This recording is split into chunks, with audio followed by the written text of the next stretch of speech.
Hello साथियों, नमस्कार। स्वागत है आपका मेरे यूट्यूब चैनल पंचायत समाधान में। साथियों, जैसा कि आपको मालूम है कि ग्राम पंचायतों में आवास प्लस 2024 का सर्वे का प्रारंभ हो चुका है, जिसमें हमारे सचिव भाई या जीआरएस भाइयों को सर्वेयर के तौर पे उनको नियुक्त किया गया है। तो सर्वे के लिए कुछ महत्वपूर्ण बिंदु हैं जिनसे आप बहुत ही आसानी से और शीघ्र ही आवास प्लस का सर्वे कर सकते हैं। यदि हम डायरेक्ट फील्ड में जाकर ही सर्वे करते हैं तो उसमें बहुत सारा समय हमारा वेस्ट होता है। कभी सर्वर की प्रॉब्लम होती है, कभी ऐप नहीं चलता है, या कभी अपलोड नहीं होती है, या फिर कभी फेस स्कैन में प्रॉब्लम आती है। साथियों, मैं आपको कुछ ऐसे महत्वपूर्ण टॉपिक या बिंदु आसान तरीके बता रहा हूं जिससे आप आसानी से ही सर्वे का कार्य शीघ्र ही पूर्ण कर सकते हैं। तो क्या है वो आसान तरीके? चलिए आइए जानते हैं। कंप्यूटर स्क्रीन पर चलते हैं। तो सबसे पहले सर्वेयर के द्वारा यदि सर्वे किया जा रहा है तो सबसे पहले हमको यह मालूम होना चाहिए कि हमारे गांव में किन लोगों को आवास प्लस के सर्वे में जोड़ना है। इसके लिए वो पहले से ही सूची तैयार कर लें, और सूची तैयार करने के बाद उन परिवारों या उन हितग्राहियों के आधार कार्ड और उनके सदस्यों की आधार कार्ड और मोबाइल नंबर भी वो अपने पास मंगा लें या उपलब्ध करा लें।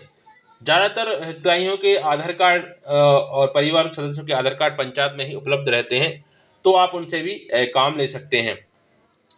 जिस दिन आप सर्वे करें उस दिन आप जिन हितग्राहियों को सर्वे कर रहे हैं, यदि उनके डॉक्यूमेंट उपलब्ध हैं तो उनके डॉक्यूमेंट उपलब्ध होने पर आप अपने पंचायत में ही बैठकर उस हितग्राही का जो सर्वे फीड करना है, तो सर्वेयर के क्या बोलते हैं, फेस स्कैन करके जब हम ऐड सर्वे पे जाते हैं, फेस स्कैन होने के बाद ही उस हितग्राही की जानकारी हम फीड करते हैं।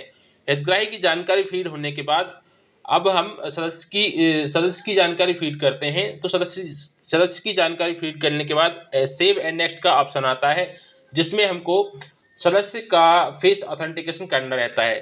तो साथ ही वहाँ पे जाकर हम आगे ना बढ़ते हुए उसको फिर से हम अपने होम पेज पे आ जाते हैं, जहाँ पे ऐड सर्वे का ऑप्शन होता है। ऐड सर्वे पे फिर से हम क्लिक करते हैं तो वहाँ पे जो हमने अभी सर्वे किया था वो एडिट के लिए शो होने लगता है। तो इसी प्रकार से जितने हितग्राहियों का हमको उस दिन सर्वे करना है उन सभी को हम ऐड कर लेते हैं, और ऐड करने के बाद हम फील्ड पर जाते हैं। फील्ड पर हम तभी जाते हैं जब हमारा ऐप अच्छे से काम करता है। तो हम देख लेते हैं कि किस समय हमारा ऐप सही वर्क कर रहा है, हितग्राही का जो फेस स्कैनिंग करना है वो किस समय सही हो रहा है। तो उस समय हम फील्ड पर जाकर उनके घर पे जाकर उस उनके सर्वे को हम आसानी से पूर्ण कर सकते हैं। इससे हमारे जो फील्ड पर जो डॉक्यूमेंट कलेक्ट करने का या फीड करने का जो समय लगता है उससे हमको आसानी होती है। क्योंकि हम फील्ड पे सर्वे करने जाते हैं तो बहुत से लोग आते हैं, बहुत सी बातें करते हैं और बहुत सी सारे प्रश्न पूछते हैं, जिससे हमारा समय नष्ट होता है। और इसके बाद जब हम सर्वे पूर्ण कर लेते हैं दिन भर का, तो हम जब भी सर्वर अच्छा चले या शाम को या रात में, तो जो सर्वे हमने किया है उसको हम अपलोड कर देते हैं। तो साथ ही ये थे कुछ महत्वपूर्ण बिंदु जिनको अपनाकर आप अपना सर्वे का कार्य आसानी से पूर्ण कर सकते हैं। आशा है आपको यह जानकारी पसंद आई होगी। यदि आपको वीडियो जानकारीप्रद लगता है तो आप मेरे वीडियो को लाइक करें और चैनल को सब्सक्राइब करें। इसी प्रकार की वीडियो मैं आपके लिए लाता रहूँगा। तब तक के लिए धन्यवाद।